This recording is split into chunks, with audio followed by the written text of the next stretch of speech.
You're tuned into That's Life, where we celebrate the beauty, the chaos, and the wonder of real life. Sometimes it makes you laugh, sometimes it makes you cry, but it always makes you feel. Settle in. We're just getting started.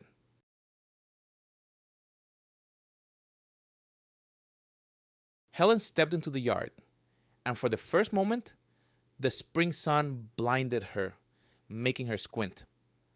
Looking around, she smiled again. It was impossible not to admire this beauty.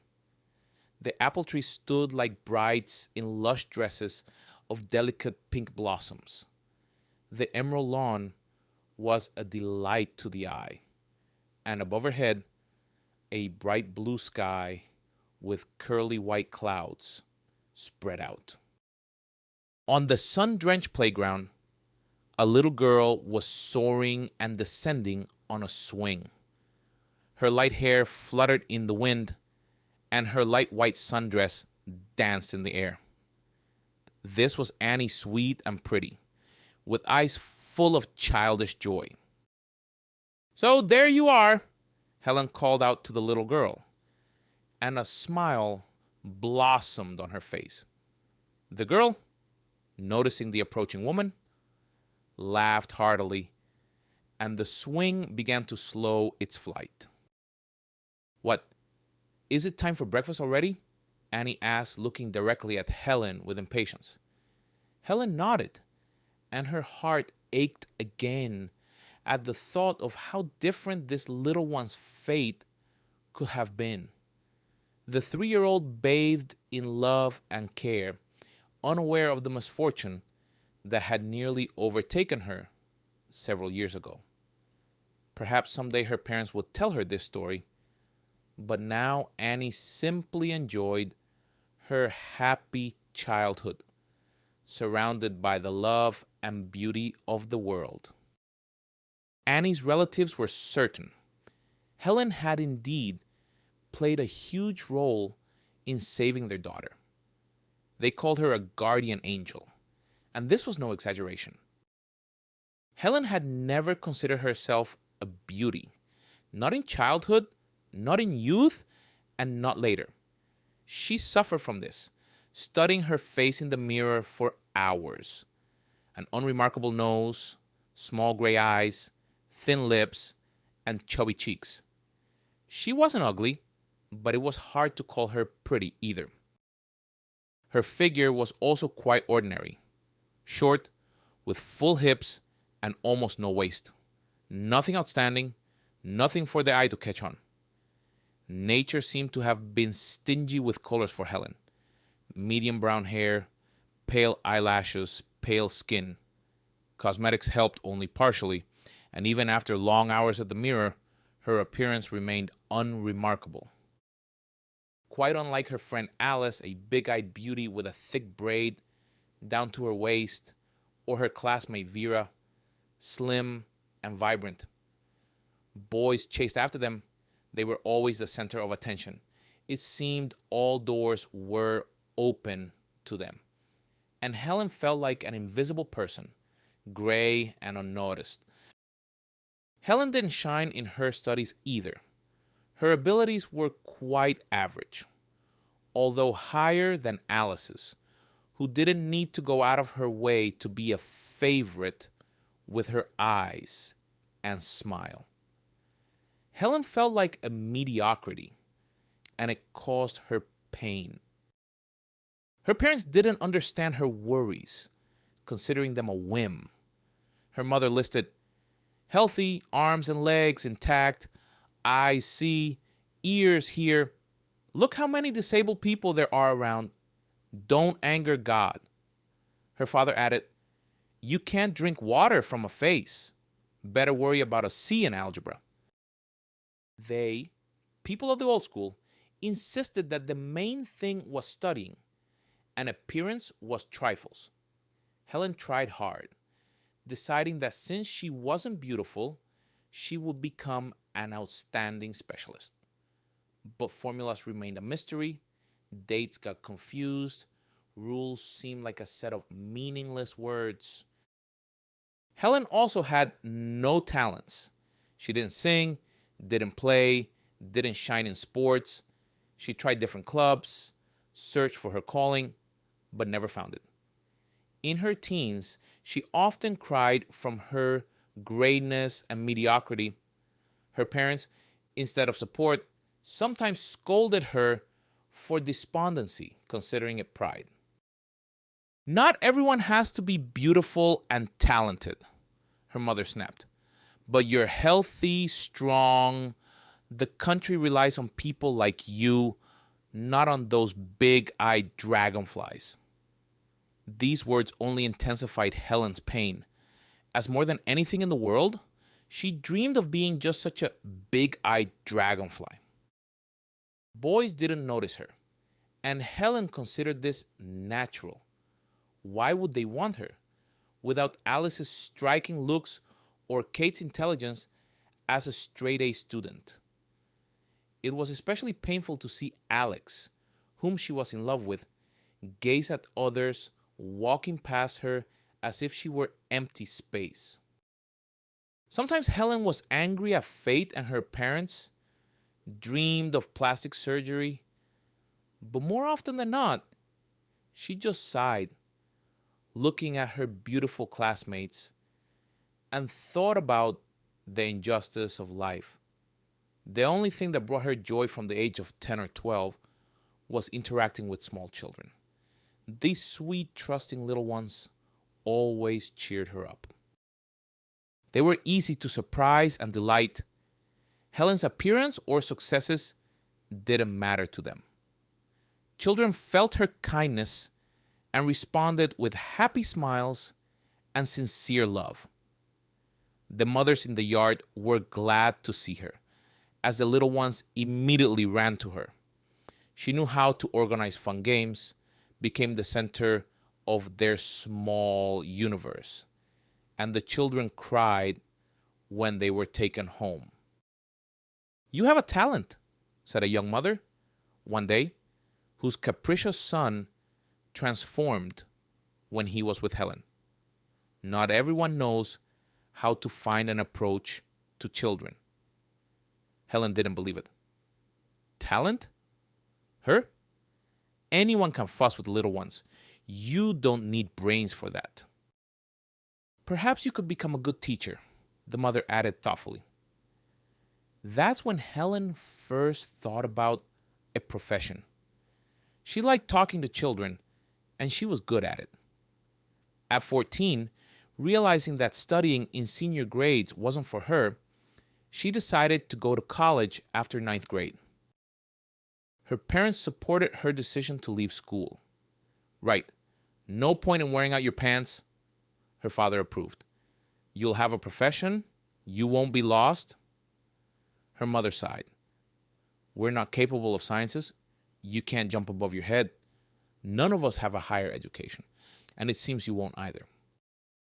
Her mother hoped her daughter would make something of herself, become a boss, and her school performance disappointed her. But when Helen said she wanted to become a teacher, her parents expressed dissatisfaction. "What kind of profession is that? Wiping snuff for pennies." "Nonsense," her father fumed. "Salaries are tiny. Responsibility is huge," her mother agreed. "Parents can be like that. They won't give you peace." So Helen went to study to be a sewing machine operator, a profession that, in her parents' opinion, was supposed to bring her happiness. Always with money, always needed, you can take on extra work. Her mother ticked off on her fingers. And sewing for the family. Savings. Studying was difficult for Helen. Everything came easily to her classmates, but her seams were crooked. Persistence and hard work helped, but she remained at an average level. Her parents were satisfied. She no longer fussed with little ones. She had grown up and studying took up time. But when she interacted with friends' children, she blossomed. Ah, we'll have many grandchildren with you. Her mother smiled, seeing her interest. Her father nodded. I'm not against it, as long as you get a decent son-in-law who can provide for the whole crowd. But her parents' dreams were not destined to come true. Helen herself dreamed of children from the age of 14, unable to imagine life without their laughter. But suitors didn't flock around her, and she realized this early on. Over time, young men did start paying attention to her. They weren't handsome leaders like Alex, but Helen was happy, feeling that she had interested someone. One such guy was Steve, a neighbor boy whom Helen had known since childhood. He was just as unremarkable, graduated from a construction college, got a job at a factory, and inherited his grandmother's studio apartment. Under pressure from his relatives, he decided it was time to get married. His gaze fell on Helen, from a decent family, modest, hardworking, without pretensions. Perhaps he dreamed of bright stars, but he realistically assessed his chances. With beauties, he would have to live up to something. But with Helen, a calm life awaited him. One day he met her at the bus stop when she was returning from the factory. Hi, he smiled, as if they were close friends. A surprised Helen replied. Steve said he had been waiting for her for half an hour. The girl's heart pounded. Had he really noticed her? She allowed him to walk her home. He walked beside her, talked about himself, asked her questions, and then took her hand. This gentle gesture told her a lot. After walking her to her building entrance, he awkwardly suggested, "Free tomorrow? There's a new Jim Carrey movie at the cinema. Shall we go?" I adore that actor. Of course, we'll go. Helen smiled broadly. That evening, she couldn't fall asleep for a long time, remembering the walk. He looked at her with interest, with admiration, as if he didn't see a gray, ordinary girl. It was incredibly pleasant. For the first time, she felt attractive, worthy of love, almost like Alice. Steve himself had never evoked strong feelings in her. She hadn't even noticed him. But today, he appeared in a different light, decisive, tender, strong, reliable. When had he managed to grow up to become a man? The next day they went to the cinema, and in the darkness of the hall, gathering courage, he kissed her. Helen's head spun. It was unexpected and pleasant. Her first kiss. She felt feminine. "I like you very much," Steve said quietly. "Let's date." "Let's." Helen immediately agreed, her cheeks burning.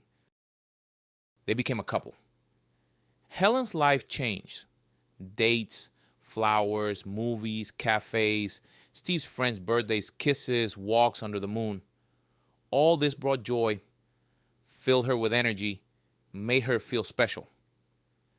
Helen tried not to notice that Steve wasn't the hero of her novel, although perhaps she was a little in love, grateful to him for showing her what it was like to be attractive. And she finally calmed down. From a young age, she dreamed of becoming a wife and mother, imagining herself with many children. As she grew up, she was afraid of remaining alone because there were so many beauties around. And then Steve appeared, attentive, caring, in love. The fear of loneliness disappeared, and her dreams had a chance to become reality. About a year later, Steve proposed. They were walking along the embankment discussing a movie, and he suddenly blurted out, "Helen, let's make it official. I have an apartment, a place to live. I'm tired of being alone." It wasn't the most romantic proposal, but Helen happily agreed as everything was leading up to it. They had a modest wedding. Helen's mother wiped away tears. Her mother-in-law smiled stiffly. The fathers were engrossed in conversation. A toastmaster, drunk relatives, silly contests. Everything went as it should. Helen wanted this burdensome day to end as soon as possible. At home, in Steve's apartment, she took off the itchy dress with relief and let down her hair. The tired groom was already snoring. Their family life began, work, coming home. He, to the sofa, by the TV, she, to the kitchen, to cook dinner. A typical family. Steve, having become a husband, considered his mission accomplished. There were no more invitations. Compliments were only for the food. Helen was fine with this. At home, it was like everyone else's. No better and no worse. At least she was married, not an old maid, and soon children would appear. Her dream would come true. The rest didn't matter. But children weren't happening. A year passed, then 2, then 3. Her parents hinted that they wanted grandchildren. Helen wanted to fulfill their dream and her own, but it just wasn't happening. Steve didn't suffer from the lack of children.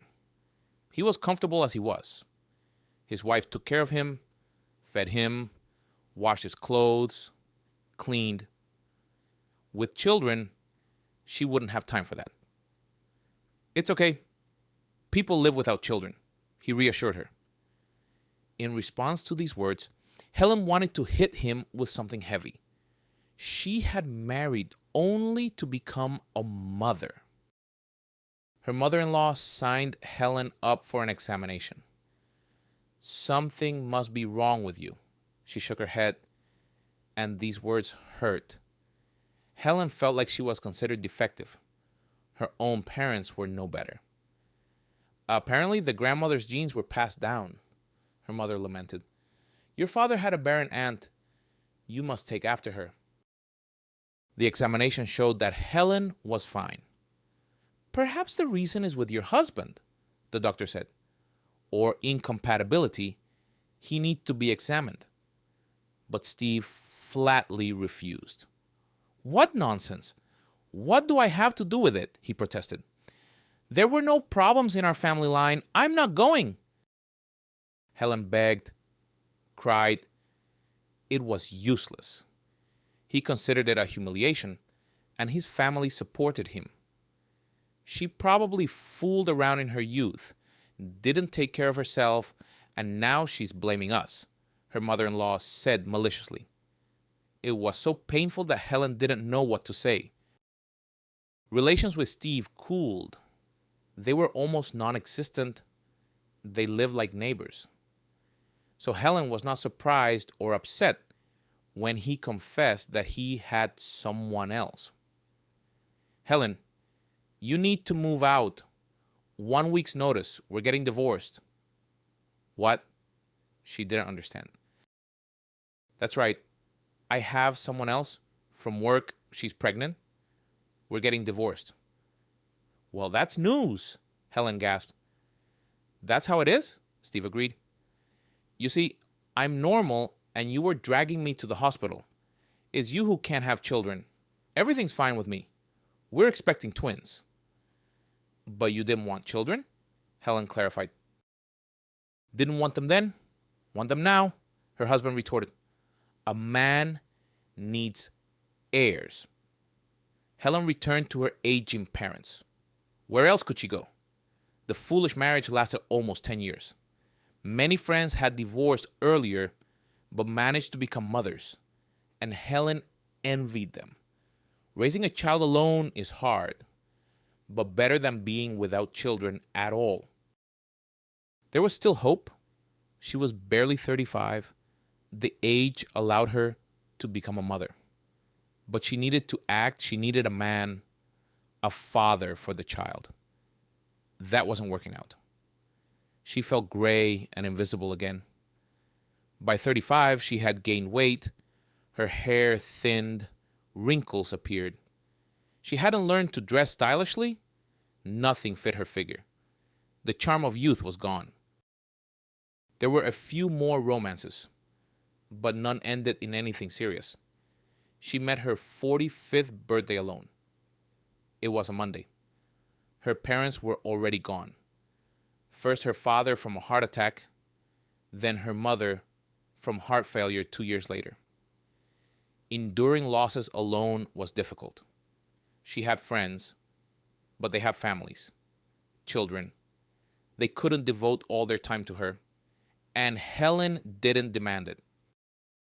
On her birthday, on the way home from work, she bought an expensive cake and candles. She sat in the dimly lit kitchen, looking at the flames, thinking about her failed life. The best years were behind her. Her dream hadn't come true. No children, no husband, no close person. On the other hand, she was healthy, still relatively young, had a home and a job. Maybe there was nothing to complain about. But why was she so sad? She didn't want to sit alone. She decided to go to the shopping center to cheer herself up. There in the crowd, it was impossible to feel lonely. It was bright, noisy, beautiful. New Year was coming soon. The city was decorated.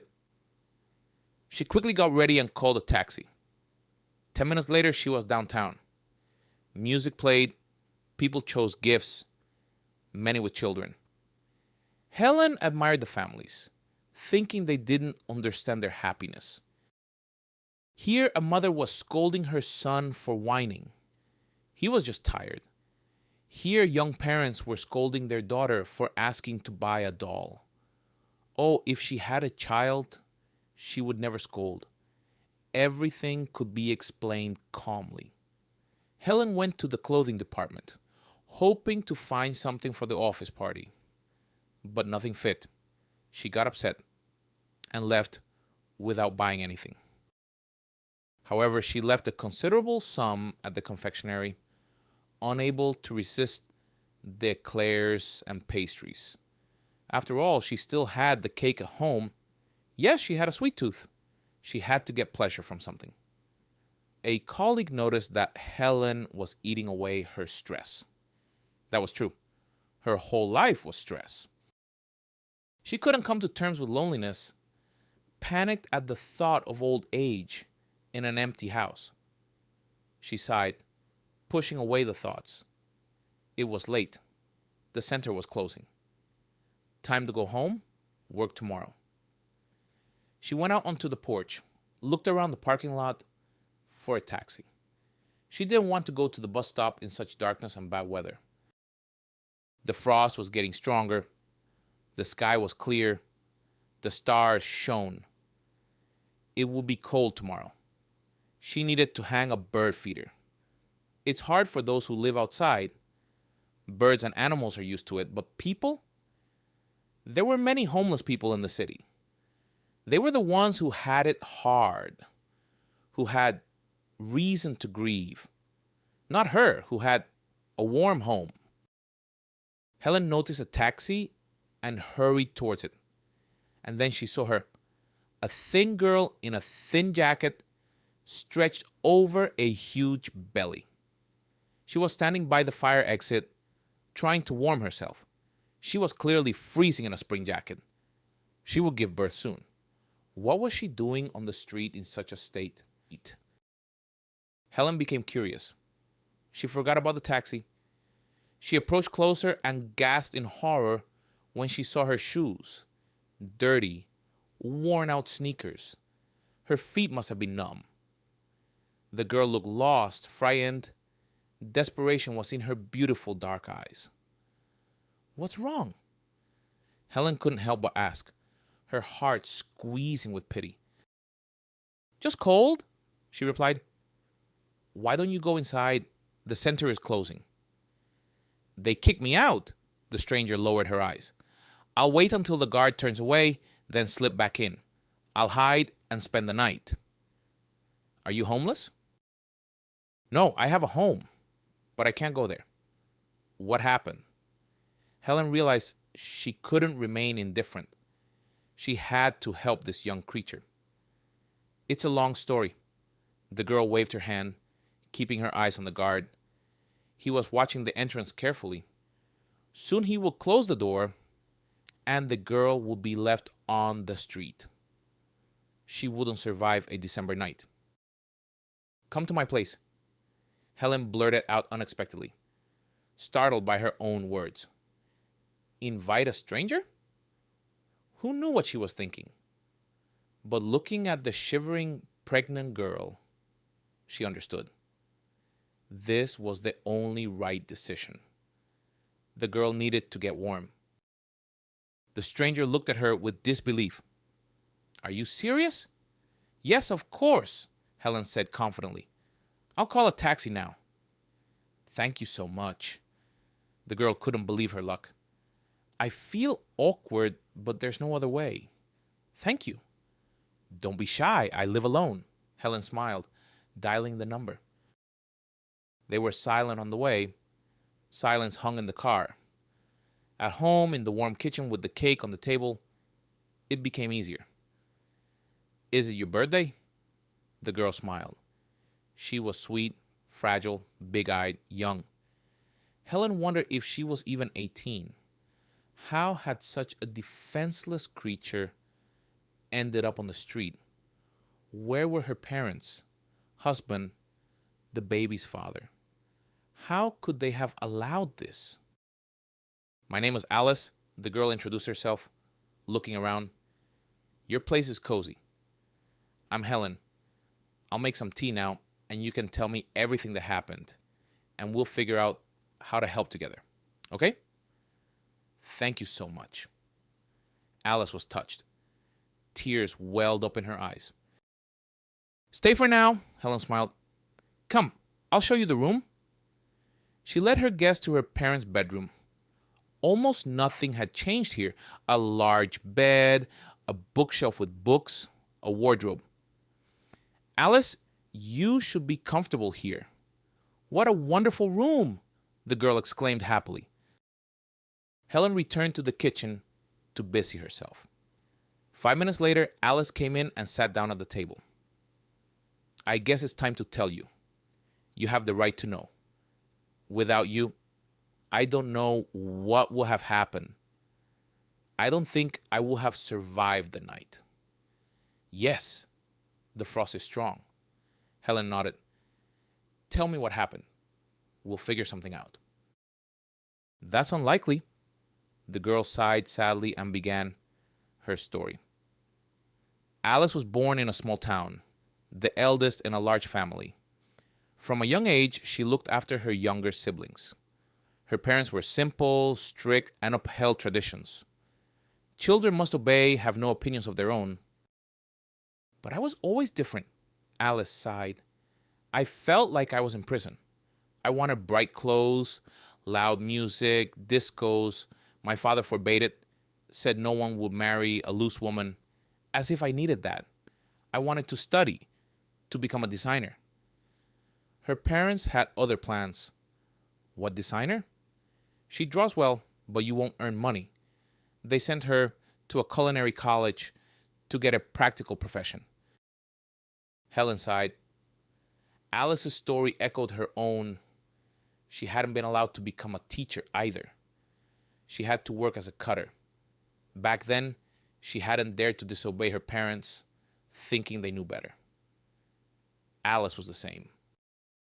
When I turned 18, my father married me off. The girl's eyes filled with sadness. She couldn't refuse. The matter was decided. She became the wife of Frank, a 40-year-old widower, her father's former colleague. Frank had once saved her father's life, and her father felt indebted. He often looked at me, Alice recalled. An unpleasant, sticky gaze. It gave me goosebumps, but I never thought he would become my husband. That's almost a crime? Helen gasped. You're 18. He's 40. You're a child. He's an adult. How did your parents agree? They were happy. Alice smiled bitterly. We have a poor town. Men either drink or earn pennies.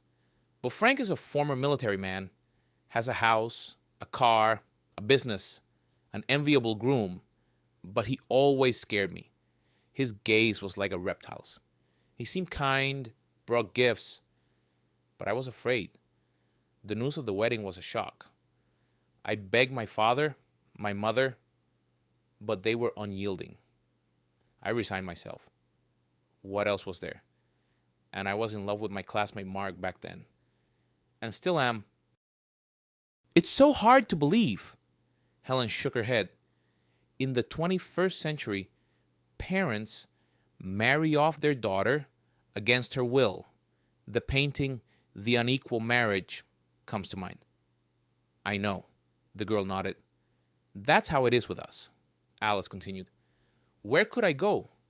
My opinion didn't matter to anyone. There was no wedding. We sat in a restaurant, celebrated. And then I had to go to my husband's place. Family life began. It was hard for the girl to part with her childhood, to become a domestic slave. Frank loved order, and she was supposed to maintain it. For dust or a dirty plate, punishment. First, a sermon. A woman must obey her husband. A mess in the house means a mess in the head. Cleanliness is the key to health. What was worse was later. He would lock her in the attic for the night. It was cold, dark, and terrifying there. I'm still afraid of the dark, Alice admitted shyly. There was no bed or mattress in the attic. She slept on the cold floor. In the morning, Frank will let her out, acting as if nothing had happened. Alice also wasn't allowed to show her feelings, otherwise it was punishment again. For minor offenses, a few hours; for serious ones, for days. Of course, Alice was afraid of him. He had scared her before, and now she tried to obey, but she didn't always guess what he meant. Sometimes it seemed he was deliberately looking for a reason to find fault. Occasionally, Frank would get drunk, alone or with friends. Then he would lose his mind. He would see things that weren't there, scream, threaten, throw everything around. Alice would hide in the attic or in the yard. He would rage for a few hours, then fall asleep. Alice would crawl out and clean up so he wouldn't be furious in the morning. Why didn't you tell your parents? Helen gasped. He's probably not normal. It's dangerous to be near him. He needs treatment. My parents? Alice smiled bitterly. Who would listen? Frank is wealthy, respected, and my parents consider me capricious. It's useless with them. They would say I think too highly of myself. What if you had called doctors when he was raging?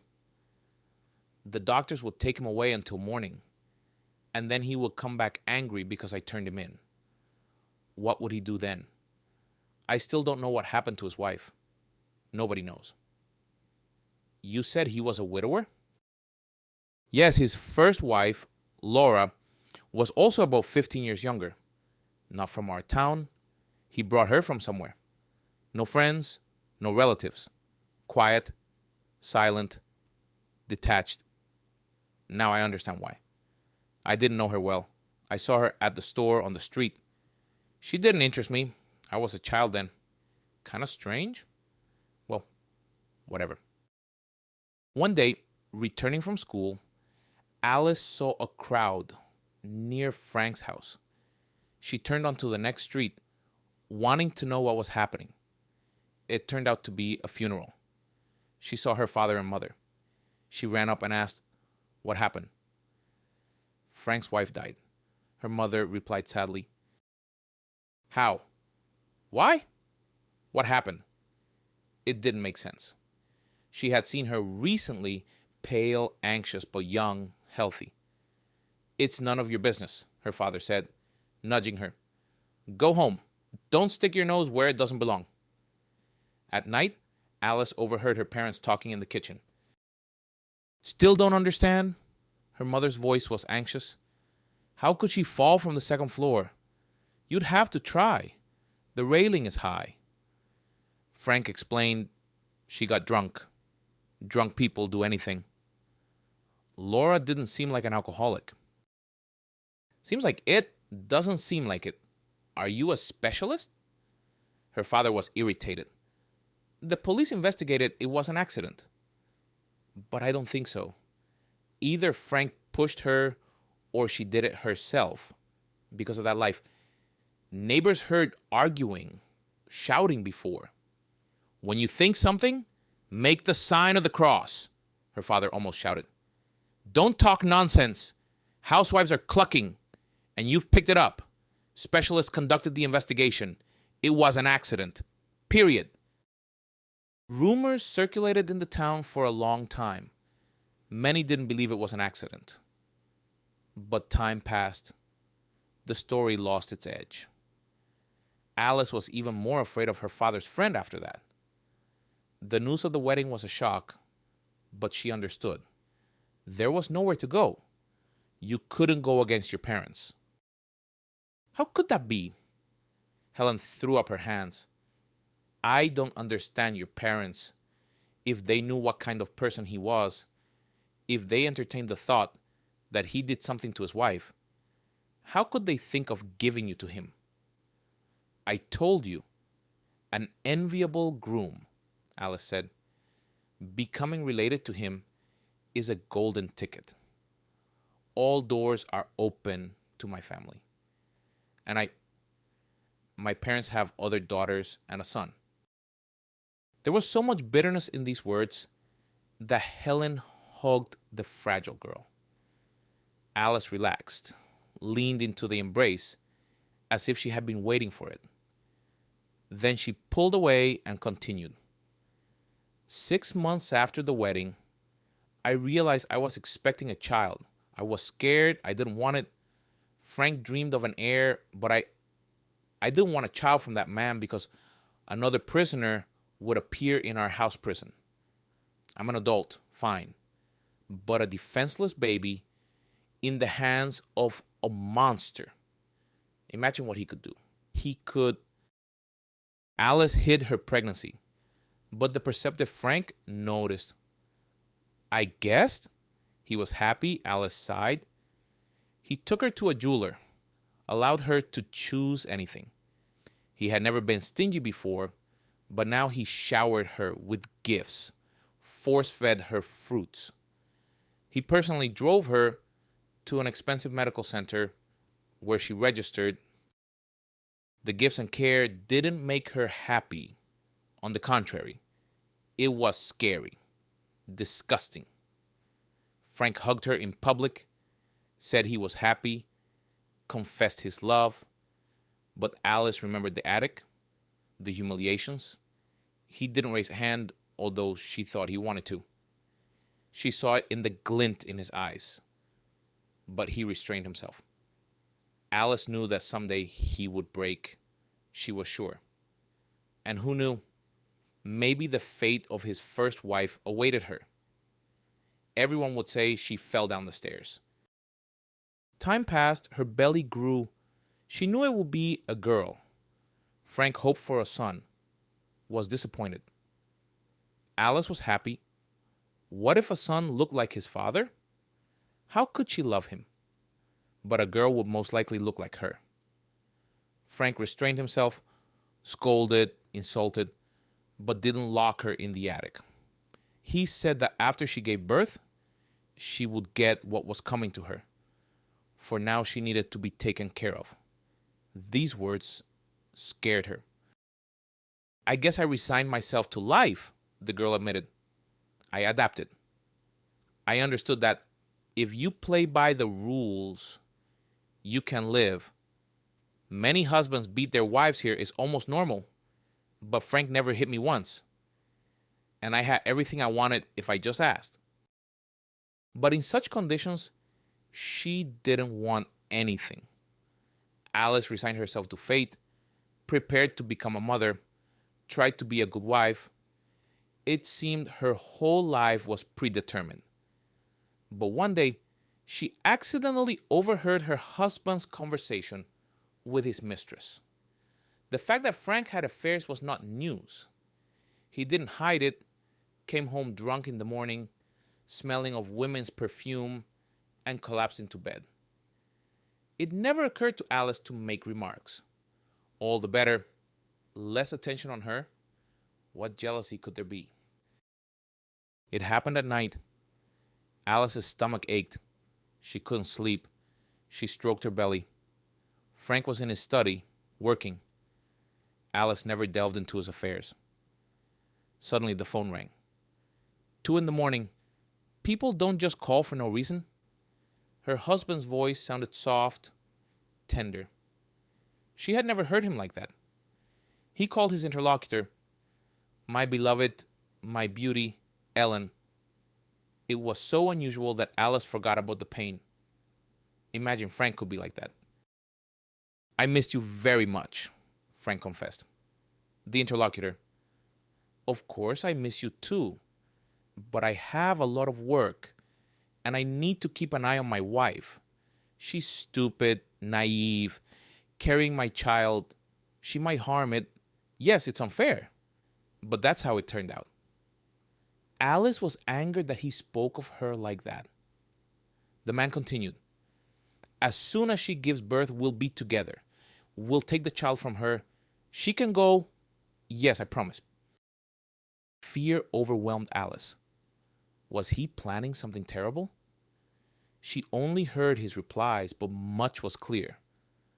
"Of course, it's a pity you can't have children. A child is a priceless gift. But you'll be a wonderful mother to my girl, better than young Alice, who understands nothing." A problem? What problems could there be? "I have connections everywhere. Everything will go smoothly. Alice will have more children. She's young, healthy. What difference does it make to her?" Alice's mind raced. The puzzle was coming together. The picture was grim. Frank had a mistress, Ellen. Strong feelings. Why didn't he marry her? Why did he marry her? A naive girl. Apparently, Ellen couldn't have children. An heir was needed. Frank married young Alice to use her as an incubator, then kick her out. He was the local king. He could do whatever he wanted. He would push her back to her parents, and they will still scold her for not being a good wife, and her child will be raised by a stranger, Ellen. The little one stirred in her belly. Tenderness flooded her heart. No, she wouldn't give her child to anyone. She already loved the little one. But Frank, strong, influential, everything was arranged. Alice wouldn't dare to utter a sound. She would be accused of failing her duties, or they would find something in her purse. Nothing could be ruled out. Frank had long arms. He was the master of the town. Since there was nowhere to go in town, only one option remained: to run as far as possible. Where? How to live? How to explain her disappearance? She was due to give birth in a couple of months. She needed to settle down. Wandering alone was one thing. With a baby was another. But staying with Frank was dangerous. He was a terrible person. While she carried his child, maybe he wouldn't touch her. But then, when he wanted to take the child and she started resisting, she didn't want to find out. The next morning, Alice gathered her husband's jewelry and took it to a pawn shop.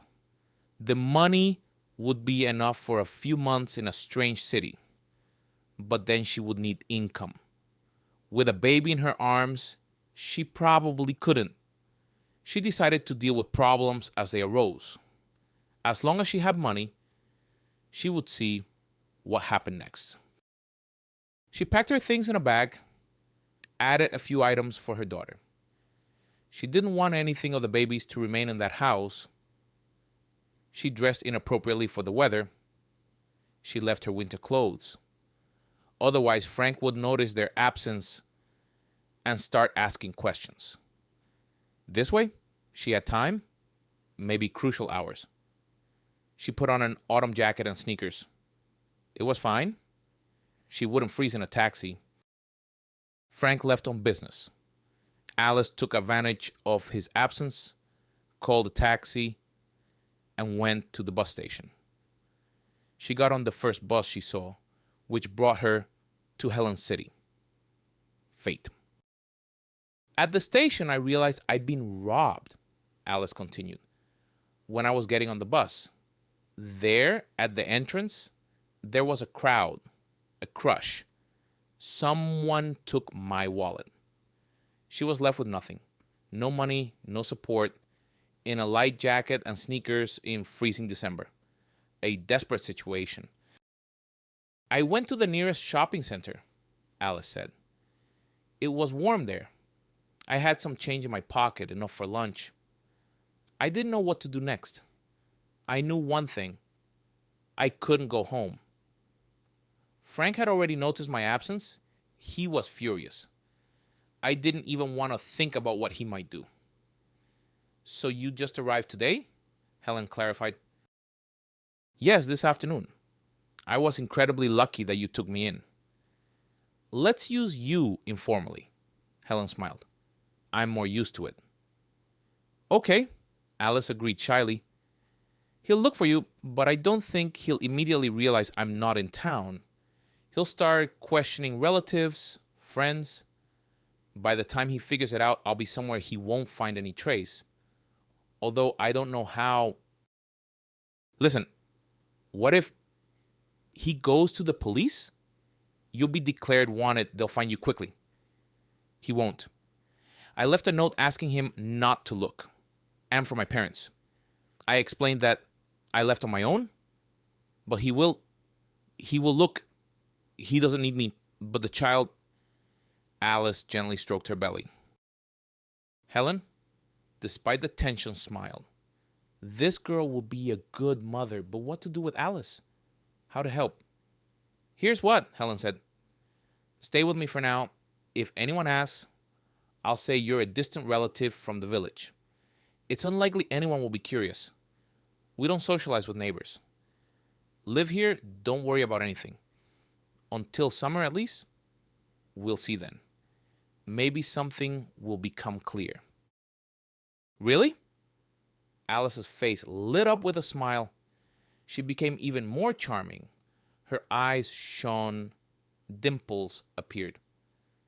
Of course, Helen nodded. Where would you go in your condition? You can't go to the police. There's no crime. All that's left is to hide. Frank won't think of looking for you at a complete stranger's place. I don't even know what to say. Words aren't enough to express my gratitude. Without you, the baby and I probably wouldn't be here. We would have frozen by the fence. Everything will be all right, Helen smiled. It was pleasant to feel like a savior. Now she wasn't alone. There was someone in the house who needed her attention and care. Soon, a little one would be born. This was happiness. Days flowed by. Helen went to the factory. Alice stayed home. She didn't sit idle. She cleaned, cooked, sewed diapers on Helen's sewing machine. Helen came home in a different mood. She bought tasty things for Alice because she needed positive emotions. There were always fruits and vegetables in the fridge now. Pregnant women need vitamins. In the evenings, they watched TV or talked. The young girl turned out to be a pleasant conversationalist with an easygoing nature. She told Helen everything, shared her innermost thoughts. I wasn't even this open with my mother, Alice confessed. But you understand and support me. Helen was pleased. She felt almost like this girl's mother. By age, she could easily have been her daughter. She sincerely didn't understand how Alice's parents could have done that. Why did she have to seek refuge with a stranger, not with her own family? Did her mother and father not understand what a blessing it was to have such a kind daughter? One day, Alice told her about Mark, the classmate she had a romance with in school. He's wonderful. He courted me so well. Her eyes shone with joy. It was clear that her feelings were still there. Can you imagine Mark, a schoolboy, went to work part-time at a car repair shop for me to earn money for movies, cafes, flowers. He was ready for anything. Alice also loved the handsome classmate. They spent a lot of time together, made plans. Then Mark went into the army, and when he returned, Alice was married. Mark was upset, angry, then he understood. He came to Alice when Frank wasn't there, urged her to run away. I wanted to so much, Alice recalled, to run away with Mark far away where no one would find us, but I understood I couldn't. Frank would find us. Mark wouldn't get a job officially. He will find out. He has connections everywhere. I don't know what Frank would have done to him, to us. I didn't want to ruin Mark's life. He didn't deserve it. I had to refuse. What a sad and romantic story, Helen sighed. Things like this happen not only in movies. And what about Mark? Mark, he was offended, decided that I preferred an old, rich husband, a comfortable life, that I betrayed our feelings. It hurt, it was a weed no, but I didn't try to convince him otherwise. It's better for him that way. Otherwise, he would have tried to save me, and that would have ended badly. A month passed unnoticed. The due date was approaching. Everything in Helen's house was ready for the baby's arrival. She eagerly awaited this moment. Could it be that a child would appear here? Unbelievable. They decided to convert her father's study into a nursery. They put in a crib bought for pennies. She sewed the bedding herself from soft pink fabric, even a canopy. It turned out to be a crib fit for a princess. Helen often admired it, imagining Alice putting the tiny girl in it. Alice couldn't give birth in a hospital. Frank had surely put out an alert. As soon as she appeared in a maternity ward, he would know. Helen arranged with an experienced midwife to come when called. The pregnancy had gone well. Home births had become popular. There was nothing unusual about it. Alice was infinitely grateful to Helen.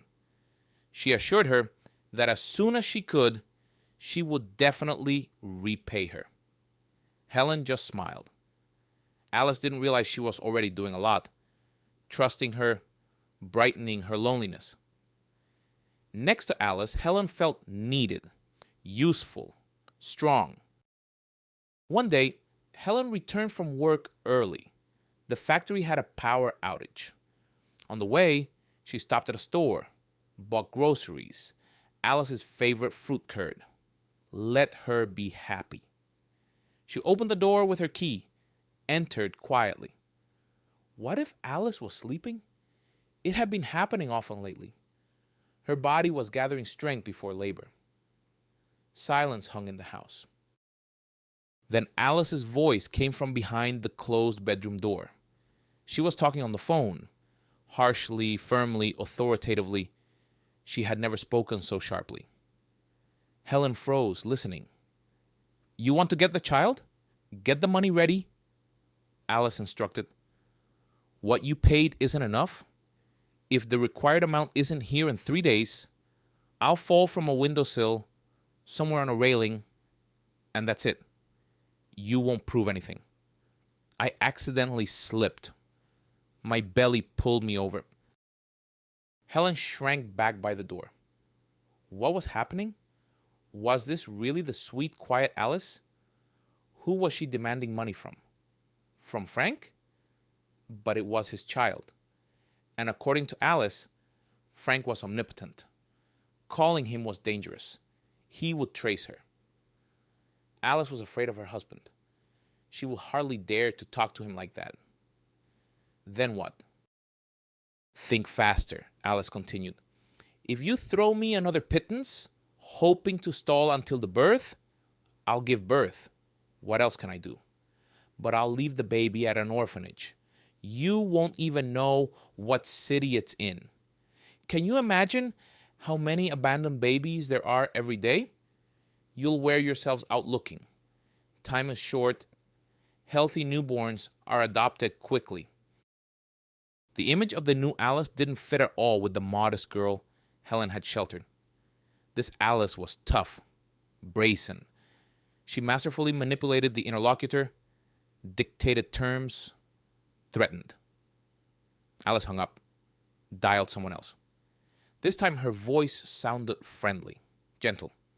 Helen caught every word. She had to understand who she had taken in. Yes, Mark, I called them. No, I'm sure. Yes, you're right. I know how to talk to them. Exactly. If they want to see their daughter alive, they'll bring the money to the agreed place, and you watch the spot, okay? Carefully. Be cautious. They might involve the police. Although probably not. After I threatened them, yes, I'm fine. No, this simpleton doesn't suspect anything. She's easy to fool. She takes care of me, feeds me goodies, can you imagine? You were right, a gullible fool. I feel good. Yes, Helen tiptoed to the door. The conversation was ending. She didn't want Alice to guess. She was afraid of her reaction, and she didn't understand what to do. She went out into the yard, walked to the gazebo her father had built. The family used to spend evenings there. It was nice. And now Helen sat there trying to process what she had heard. Alice wasn't who she pretended to be. Not a downtrodden victim. She was demanding money. How skillfully she told her stories. A talented actress. Helen had opened her heart to her. Oh, what a simpleton. Alice had an accomplice, Mark. So he did exist. Perhaps that was the only truth. The rest was questionable. Why was Alice willing to sacrifice the child? Was she lying? Why was someone willing to pay? Maybe Frank wasn't a tyrant, but a victim? Helen knew one thing. She couldn't show that she knew. This girl was a monster in sheep's clothing. Easy to believe, defenseless, fragile, young, pregnant. But Helen couldn't stay in the same house with her. On the spot, she concocted a story about a business trip. She had never had one. But how would Alice know? She'd been living there for a month. She was unlikely to suspect. She called a friend and asked to stay the night. She said she was fumigating for cockroaches. One problem solved. All that remained was to warn Alice in a way she would believe. A business trip? Great, Alice smiled. Interesting. When I put my daughter in kindergarten, I'll get a job too. Can't wait. You'll have time? Helen smiled, trying to sound natural. By evening, Helen had made up her mind. She needed to go to the police. A colleague's son, Oliver, worked there. She had known him since childhood. He wouldn't refuse. After saying goodbye to Alice, they even hugged, Helen went to the police station. She called Oliver and explained. He met her on the porch. Hello, Aunt Helen. Oliver greeted her happily. Come in. I'll show you my office. Helen smiled. The young man called her aunt. Yes, she was an adult. It was hard to get used to. In the office, on a hard chair, Helen told him everything. Oliver listened attentively. In uniform, with a serious face, he looked grown up. He asked if she had a photo of the girl. Yes, Helen replied.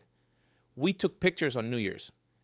She found a selfie where they were hugging, smiling. Her face looks familiar.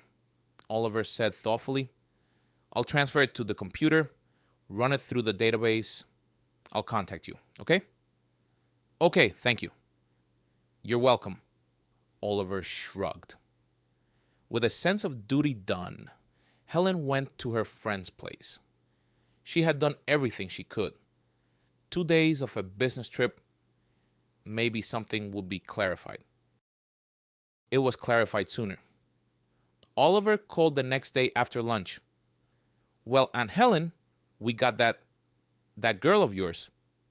Helen couldn't believe it. Alice, you mean? She's not Alice, she's Diana. Come to the station after work. I'll tell you everything. Thanks to you, I have a big case. Thank you. You're welcome, Helen replied automatically, hanging up. She couldn't wait until the end of the day. She asked her boss for time off. It wasn't often. She called a taxi. Oliver met her on the porch again. His eyes were shining. He was smiling. Helen was in his office again. He didn't drag it out. He started telling the story. Helen's eyes widened in surprise. She had expected anything but this. Alice turned out to be Diana. It was true that she was born in a small town, in a large family, and dreamed of getting rich, just like her friend Mark. Together they came up with a plan. There was a wealthy businessman named Frank in their town. He wasn't planning to marry Diana. He had a wife, Ellen, married for almost 20 years. Everything was fine. Except for one thing, Ellen couldn't have children. Frank sent her to the best clinics, brought in doctors from abroad. Ellen underwent many procedures, IVF, but pregnancy didn't occur. Diana knew about this.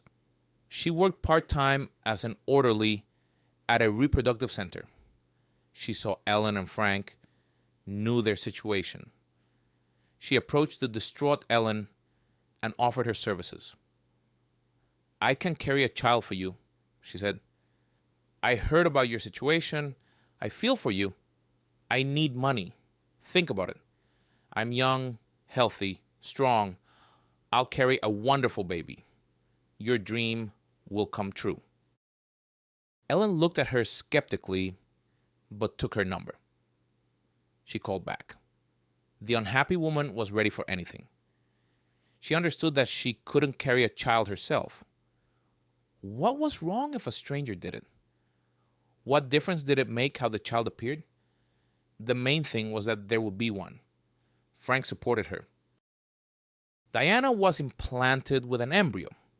The baby took hold and grew. Diana was an ideal surrogate mother at first. Vitamins, doctors, prescriptions. And then she disappeared. She vanished from the town, leaving Ellen and Frank in the dark. They already pictured themselves as parents, had prepared the nursery. Ellen cried, Frank searched. No one understood. Soon it became clear. The disappearance was part of Mark and Diana's plan. Diana didn't plan to just give birth and hand over the baby. They were promised a sum for an apartment, but they dreamed of more. They wanted to extort a fortune from Frank. They were planning to go to Thailand after the deal, buy an apartment, and live as they pleased. Diana needed to hide. She didn't have money to rent accommodation. But Mark knew that Helen lived in the neighboring city.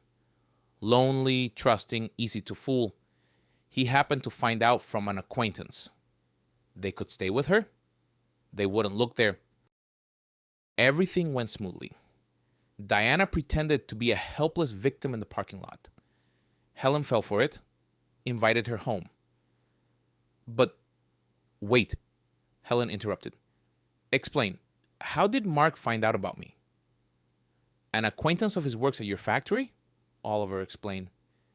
He happened to mention there was this Helen. When Mark said his girlfriend was a surrogate mother, the acquaintance mentioned that you dreamed of having a child. Mark is cunning. He latched onto it, sniffed around. They followed you, staged the meeting. Sorry, Aunt Helen, but you acted foolishly. I know. She didn't argue. It was true. Diana called Frank. He left money at agreed upon locations. Mark picked it up. A fortune had accumulated in their account, but it wasn't enough for them. Greed ruined them. And chance helped. You came back early. You overheard. The rest is clear. You left the photo. I ran it. Found a match. Frank went to the police. Quietly. Without a fuss. If Diana had seen the photo, who knows what she would have done to the child. Well, I'll be, Helen said slowly. And now what? Now everything is fine. Diana is where she should be, under supervision. Right now, she's giving birth in the prison infirmary. The baby will appear any minute. Diana won't have time to do anything. Then the baby will be given to the parents. That's the fate. Didn't even have time to be born and already survived. Giving birth right now? Helen became worried. A crib for this little one stood in her room. She wasn't indifferent to the baby's fate. Can I find out if everything's all right? Of course, Aunt Helen, I'll call you back. Don't worry, go home. We conducted an arrest there. Your place is probably a mess. They tracked dirt in. It's okay. The house greeted her with silence. Helen had gotten used to the smiling, talkative Alice Diana. Now she was alone again. No dinners, no conversations. The baby wouldn't be placed in the crib. Prepared with love. Yes, Alice Diana had wounded the woman who had sheltered her out of naivety. And Frank and Helen couldn't imagine what they had gone through. But they would be fine. Their daughter would be born. And thanks to Helen, she would be in safe hands, not with criminals for whom the baby was just a thing. So it wasn't all in vain. Helen sighed, poured a bucket of water, and began washing the floors. The police had indeed tracked dirt in. Helen approached Annie and picked her up. The girl was growing quickly, had become quite heavy, but it was a pleasant weight. The little one wrapped her arms around Helen's neck and kissed her cheek. At that moment, Helen was happy. She knew the girl sincerely loved her and missed her when her nanny took a day off. Helen herself missed her and tried not to leave. But sometimes there were things to do. I had a dream about the mean aunt again. Annie whispered confidentially in her ear. She wanted to take me away. Just a dream, Helen smiled, tugging a strand of light hair. I know, but she dreams often. Beautiful, but mean. Helen sighed. Annie couldn't know what had happened before she was born. Impossible. But why did she dream of a mean, beautiful aunt who looked like Diana? Helen discussed it with Ellen, the girl's mother. They didn't know what to think. Could the little one have somehow perceived and remembered something while in the womb? Helen became very good friends with Ellen. They were the same age and saw eye to eye. They understood each other. Both had a dream of motherhood and pain. Ellen managed to become a mother. Helen became the godmother and nanny. Ellen and Frank worked a lot, and the girl needed supervision. After what had happened, they were afraid to hire someone off the street. They didn't want to let just anyone near their child. They had had a sad experience. The idea of meeting the woman who had saved Annie came to Frank. He decided that Helen was kind and responsible since she had sheltered Diana. Naive, but that was better than cunning. Frank and Ellen came to Helen's place in the evening, 2 weeks after Diana's arrest. With them was the sleeping little girl. Helen looked at the girl for a long time, smiling. happy that she was in the hands of loving parents. The couple thanked Helen for her help. Without you, I can't imagine what would have happened to our Annie, to us, Ellen said, her voice breaking. There were tears in her turquoise eyes. She hadn't yet processed the situation. What are you saying? What did I do? Helen said, embarrassed. It was a coincidence that I came back in time, a fortunate turn of events. It was meant to be. We have a business proposition, Frank announced. We are looking for a nanny for the little one, and you are someone we can trust. What do you think? Helen was speechless with joy. In a few minutes, she had become attached to Annie and loved this kind people. Such an offer. Of course, she agreed. 3 years passed. Helen lives in a guest house at Frank and Ellen's place, happily taking care of Annie. Her dream came true, in a peculiar way, but still. She didn't become a teacher or a mother as she wanted, but she has a beloved girl to care for and reliable friends, Frank and Ellen, close people. Now Helen is not alone. The woman carried Annie into the house, sat her down at the table, and put a plate of porridge with fruit in front of her. Well, shall we have a fairy tale? Helen asked. Yes, a fairy tale. The little one clapped her hands. About a princess who was taken by a wicked witch, but then everything was okay. Okay, Helen smiled. Listen, just don't forget to eat.